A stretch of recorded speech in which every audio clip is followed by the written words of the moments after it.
Bilang suporta sa Safer Cities and Municipalities Program ng DILG o Department of the Interior and Local Government, formal na inilunsad ng Cagayan Police Provincial Office sa pangunguna ni Police Colonel Mardito G. Angulwan, Provincial Director, noong 3 ng Hunyo taong kasalukuyan ang Project Imbudo sa mga piling strategic locations sa 3 distrito ng Cagayan.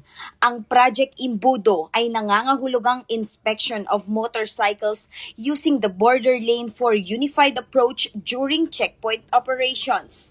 Isang enhanced police visibility at road safety initiative na nakatuon sa mahigpit na pagpapatupad ng batas trapiko, accident prevention at crime deterrence, particular sa mga insidenteng kinasasangkutan ng mga riding in tandem. Sabay-sabay na ipinatupad ang operasyon sa iba't ibang bahagi ng 3 distrito, sa Tugigaraw City at sa mga bayan ng Solana, Enrile, Peña Blanca at Igig sa pangunguna ng kani-kanilang chiefs of police at area supervisors kung saan naglagay ng checkpoint at nagsagawa ng visibility operations sa mga entry at exit points ng bawat bayan.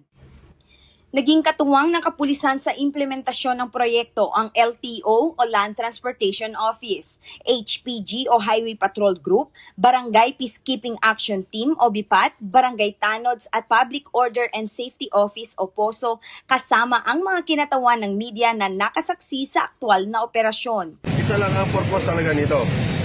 Maging maayos ang daloy ng trapiko sa lansangan sa National Highway at maiwasan yung mga disgrasya. Patuloy na isinusulong ng Cagayan Police Provincial Office ang Project Imbudo bilang bahagi ng mas pinalakas na kampanya para sa mas likas, maayos at disiplinadong lansangan sa lalawigan ng Cagayan.